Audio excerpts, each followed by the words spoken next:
Praise the Lord. அருமையான தேவ ஜனமே, இந்த காலை வேளையில் இயேசு கிறிஸ்து நமக்கு ஒரு வேத வசனத்தை தியானிக்கும்படி கொடுத்திருக்கிறார். அந்த வேத வசனத்தை நாம் தியானித்து பார்க்கும் பொழுது அந்த வேத வசனம் நமக்கு ஒரு சில காரியங்களை கற்றுக் கொடுக்கிறது. விசுவாசத்தில் பலன் கொள்ளுங்கள். லூக்காவின் புஸ்தகம் 8ஆம் அதிகாரம் 24ஆம் வசனம் 25வது வசனத்தை நாம் வாசித்து பார்க்கும் பொழுது அந்த வேத வசனம் நமக்கு ஒரு சில காரியத்தை கற்றுக் கொடுக்கிறது. சீசர்கள் கப்பலில் பயணம் செய்து கொண்டிருந்த பொழுது காற்றும் கடலும் பயங்கரமாய் கொந்தளித்துக் கொண்டிருக்கிறது. பிரச்சனைகள் பயங்கரமாய் வந்து கொண்டிருக்கிறது. இவர்களுக்கு என்ன செய்வதென்றே தெரியவில்லை. அப்பொழுது என்ன தெரியுமா செய்தார்கள்? இந்த வசனத்தை வாசித்து பாருங்கள். ஐயரே, ஐயரே, மடிந்து போகிறோம் என்று அவரை எழுப்பினார்கள். அவர் எழுந்து காற்றையும் ஜலத்தின் கொந்தளிப்பையும் அதட்டினார். உடனே அவைகள் நின்று போயிற்று, அமைதல் உண்டாயிற்று. அவர் அவர்களை நோக்கி என்ன தெரியுமா கேட்டார்? உங்கள் விசுவாசம் எங்கே என்று கேட்டார். சீசர்கள் கப்பலிலே பயணம் செய்து கொண்டிருக்கும் பொழுது இயேசு கப்பலின் அடித்தட்டில் நித்திரையாயிருந்தார். அப்பொழுது கடலில் சுழல் காற்று உண்டாயிற்று. படகு ஜலத்தினால் நிறைந்தது. சீசர்களுக்கோ பயம் உண்டாயிற்று. பயத்தினால் என்ன செய்தார்கள்? பயங்கரமாய் இந்த கொந்தளிப்பை பார்த்தவுடன் அவர்களுக்கு பயமும் திகிலும் நடுக்கமும் வந்துவிட்டது. உடனே இயேசு கிறிஸ்துவின் அண்டையில் போய் இயேசு கிறிஸ்துவை எழுப்பினார்கள். இயேசு காற்றையும் கடலையும் பார்த்து அதட்டினார். உடனே அமைதல் உண்டாயிற்று. அருமையான தேவ ஜனமே, அவர் எழுந்த உடனே உங்களை கேள்வி கேட்கல, எதுவுமே சொல்லல. எழுந்த உடனே அந்த காற்றையும் கடலையும் அமர்த்தி விட்டு கேள்வி கேட்கிறார். என்ன கேள்வி கேட்டார்? உங்கள் விசுவாசம் எங்கே என்று கேட்டார். அருமையான தேவ ஜனமே, இன்னைக்கு நாம் பல பேர் இப்படித்தான் பயந்து கொண்டிருக்கிறோம். நம்முடைய வாழ்க்கையிலே அநேக பயங்கள் உண்டு. நம்முடைய குடும்பத்திலே அநேக பயங்கள் உண்டு.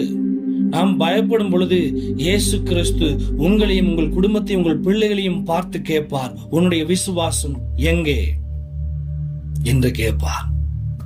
இன்னைக்கு பழைய விசுவாசம் நிறைய பேர் இல்லாமல் இருப்பார்கள்.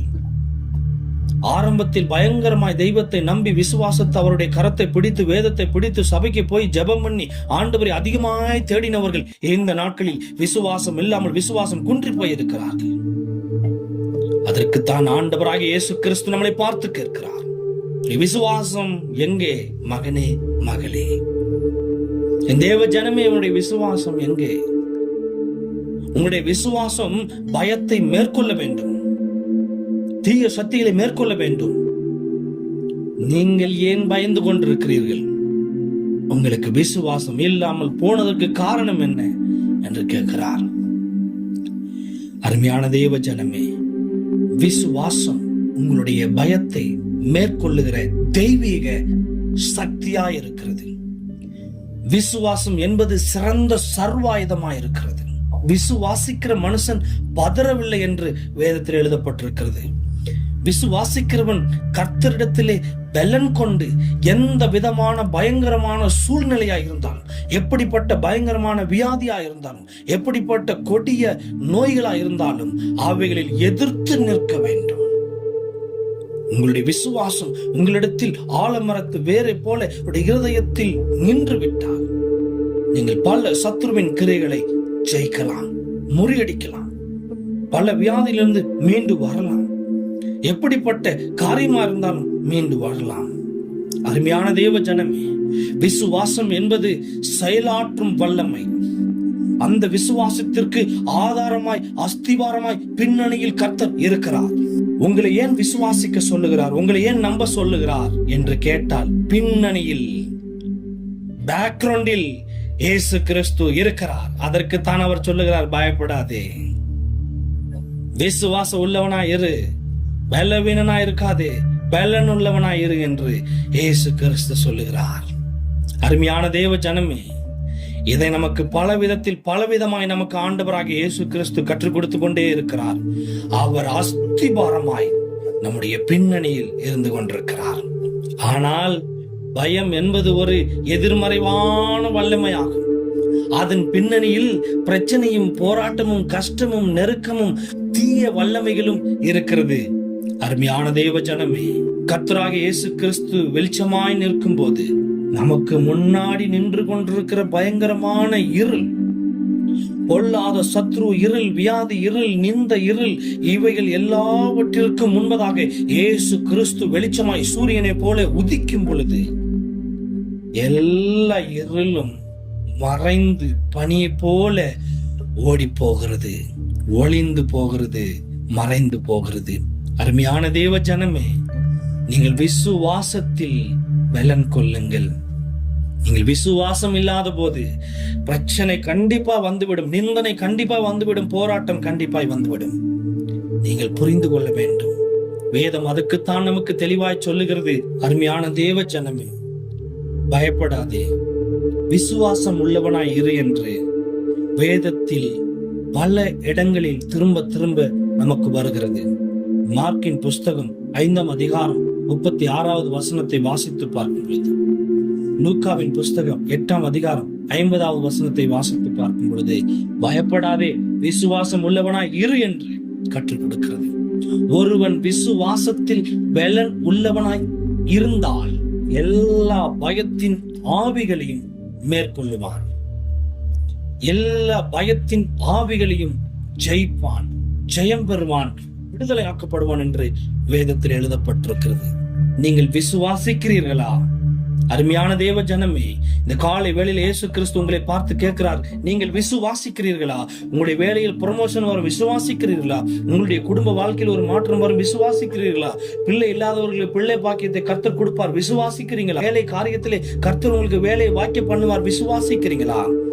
இன்னும் பல காரியத்தில் பல விதமாய் நீங்கள் சிக்கப்பட்டு இன்னல் பட்டு நீங்கள் தவித்துக் கொண்டு கண்ணீர் விட்டு கொண்டிருக்கிறதை இயேசு கிறிஸ்து பார்த்து கொண்டிருக்கிறார். தயவு செய்து உங்களுடைய விசுவாசத்தை தட்டி எழுப்புங்கள். கர்த்தருடைய வாழ்க்கையில் ஒரு மாற்றத்தை கொண்டு வருவார். நீங்கள் விசுவாசித்தால் என் தேவனுடைய மகிமையை காண்பீர்கள் என்று வேதத்தில் எழுதப்பட்டிருக்கிறது. அருமையான தேவ ஜனமே, கர்த்தருடைய கேள்விக்கு உங்களால் பதில் சொல்ல முடியாது. விசுவாசம் எங்கே? இதைதான் அவர் கேள்வியா கேட்கிறார். நீங்கள் விசுவாசித்தால் தேவனுடைய மகிமையை காண்பீர்கள். நீங்கள் விசுவாசித்தால் மலைகள் எல்லாம் பெயர்ந்து போகும். நீங்கள் விசுவாசித்தால் அத்திமரம் வேரோடு பெயர்பட்டு கடலில் நடப்படும். நீங்கள் விசுவாசித்தால் ஜெபத்திலே எவைகளை கேட்கிறீர்களோ அவைகளை எல்லாம் பெற்றுக் கொள்வீர்கள் என்று மத்தேயின் புஸ்தகம் 21ஆம் அதிகாரம் 22ஆம் வசனத்தில் எழுதப்பட்டிருக்கிறது. அருமையான தேவ ஜனமே, உடைய பிரச்சனைகள் எல்லாம் மாறும்.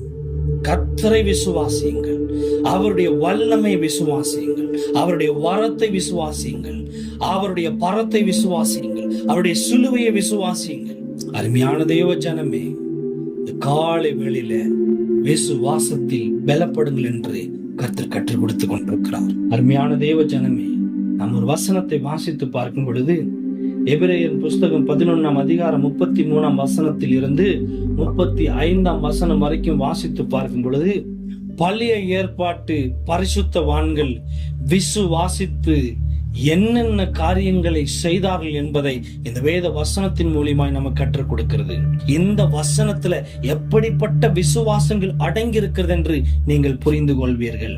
விசுவாசத்தினாலே அவர்கள் ராஜ்யங்களை ஜெயித்தார்கள், நீதியை நடப்பித்தார்கள், வாக்கு தத்தங்களை பெற்றார்கள், சிங்கங்களின் வாய்களை அடைத்தார்கள், அக்கினியின் உக்கிரத்தை அவிழ்த்தார்கள், பட்டயத்திற்கு தப்பினார்கள், பல விதத்தில் பலவிதமான காரியத்தை ஜெயித்தார்கள், பலவீனத்தில் பலன் கொண்டார்கள், யுத்தத்தில் வல்லவனானார்கள், அந்நியருடைய சேனையை முறியடித்தார்கள், ஸ்திரீகள் சாக கொடுத்த தங்களுடையவர்களை உயிரோடு எழுப்பினார்கள் என்று எபிரேயர் புஸ்தகம் 11ஆம் அதிகாரம் 33ஆம் வசனத்திலிருந்து 35ஆம் வசனம் வரைக்கும் எழுதப்பட்டிருக்கிறது. அருமையான தேவ ஜனமே, இந்த காலை வேளையில இயேசு கிறிஸ்து உங்களுக்கு கற்றுக் கொடுத்து கொண்டிருக்கிறார். விசுவாசத்தில் பலன் கொள்ளுங்கள். அதுல பாருங்க, ராஜ்யத்தை ஜெயித்தார்கள். இன்னைக்கு உங்க பிரச்சனையை ஜெயிப்பீங்க, உங்க போராட்டத்தை ஜெயிப்பீங்க, உங்க நிந்தையை ஜெயிப்பீங்க, உங்களுடைய துக்கத்தை ஜெயிப்பீங்க, உங்களுடைய கண்ணீரை ஜெயிப்பீங்க, உங்களுடைய சரீரத்தில் இருக்கிற குறைகளை ஜெயிப்பீங்க. பல காரியத்தை ஜெயிக்க போறீங்க. எதை கொண்டு? விசுவாசம் என்னும் பலத்தை கொண்டு உங்களுடைய பலவீனத்தை எல்லாம் மாற்ற போகிறீர்கள். விசுவாசிக்கிறீங்களா? தெய்வத்தினுடைய மகிமை காண்பீர்கள். தெய்வ பிள்ளைகளே, ஆமென் என்று சொல்லுங்கள். அல்லேலூயா. கர்த்தர் உங்களை இந்த வேத வசனத்தின் பிரகாரம் தேற்றி ஆற்றி நடத்தட்டும். அருமையான தேவ ஜனமே, நான் உங்களுக்காக ஜெபிக்கிறேன்.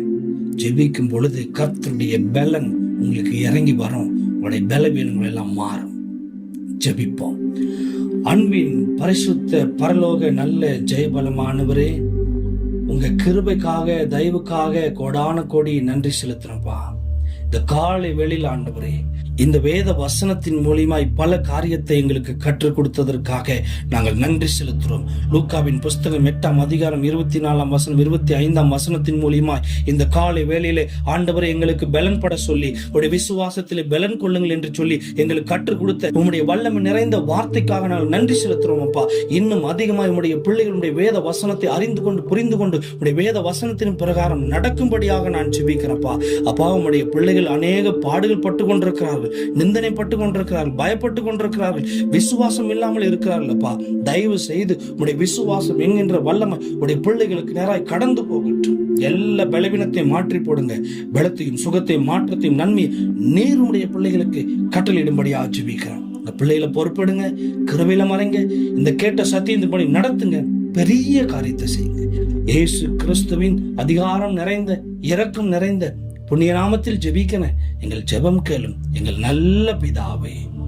ஆமென், ஆமென், ஆமென். God bless you.